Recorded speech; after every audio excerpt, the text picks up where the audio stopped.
The last time I was on the stage, it was 3 years ago. I was young, I was careless, I was excited, and I didn't fool Penn and Teller that night. I was hurt.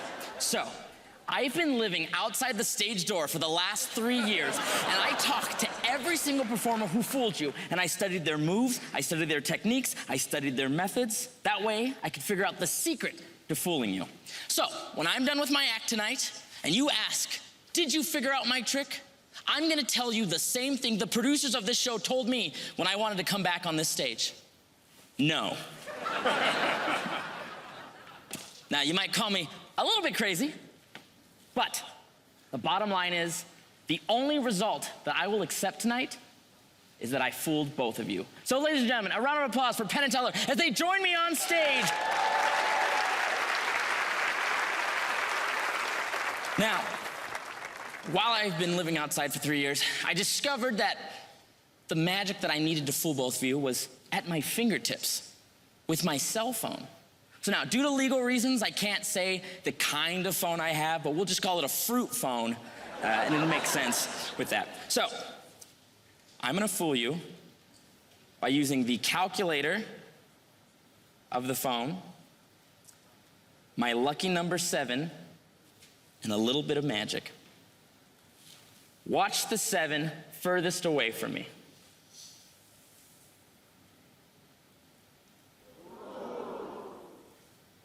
The next one.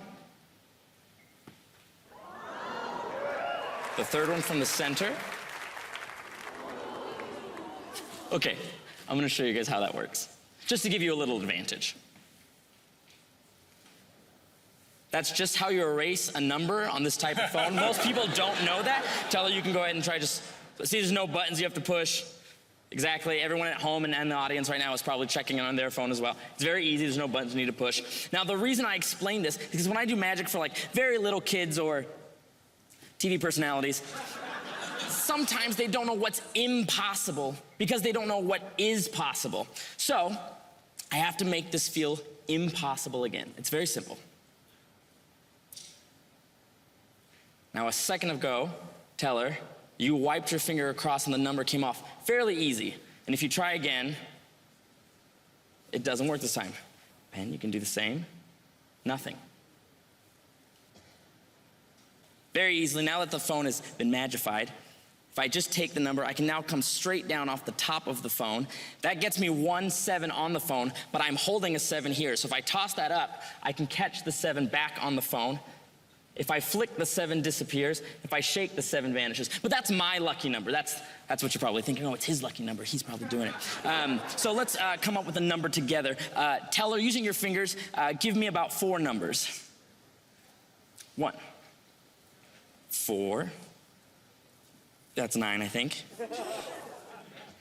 Well, that's weirder. Okay, 2. And Penn, will you just put in 2 or 3 numbers if you'd like?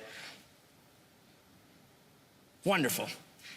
Now, I'm not pushing any buttons on the back of the phone. You'll notice that I'm not gonna touch the power button, the volume button, or the home button. You can see the numbers right there on the screen.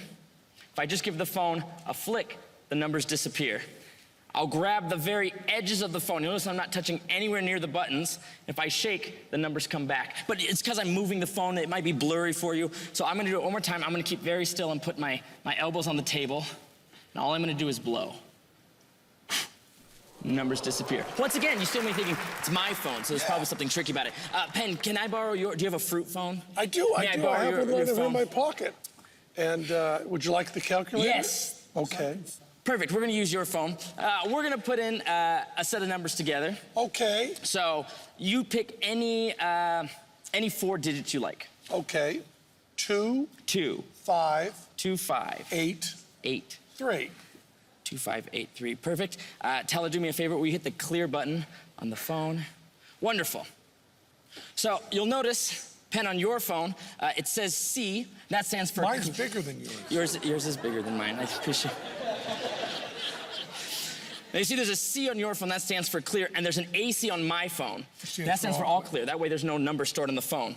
If I just wave your phone over. You'll see the numbers jump from your phone over to my phone. Yeah. We're gonna do it one more time. Penn, I want you to put the same exact numbers, because I know what you're thinking. I'm holding the phone. So put in 2583. And Teller, will you hold your hand out for me? And I'm gonna give you my phone and put it in your hand. Perfect. You can see it says AC, there's 2583. If I just pass the phone, it jumps from my phone to your phone with Teller holding it the entire time. That's your phone. Thank you for letting me borrow your phone. I appreciate it. Thank you both so much. Thank you. Robert Ramirez, everyone! Hi. So what do you do when you're not on our stage? I am traveling the world doing magic and lecturing and performing, showering, you know, all the normal things one would do. Yes. So has magic changed since you've been here last? Yes, a lot. I've been able to create my own products now and release them on different magic websites, and it's been really fun to have people you know, recognize me from the show and enjoyed what I did last time. So I hope people enjoyed what I did this time too. All right, let's see if Penn and Teller know how you made your magic. Okay. All right, Penn, Teller. Good to see you again, Robert. Good to see you too. Wondered why you were going to come in from outside the door. Yeah, you kept closing the door, and I was wondering. You know, here's one of those tricks that we know enough that people at home might think it's done one way, and it's not. We've seen a lot of people running iPads and phones and so on that are running some sort of essentially a video on there, a program on there. And what's interesting about this is your timing was such that you were not running a video. You were not timing to something. We don't think you were doing any of that. We think you've gone in and found all sorts of not just features, but also bugs and glitches and everything else that people just don't know because they've got other things to do besides monkey with the calculator on their phone for, what, 35 hours? We did see that with all the digital stuff there, we did see a nice digital maneuver.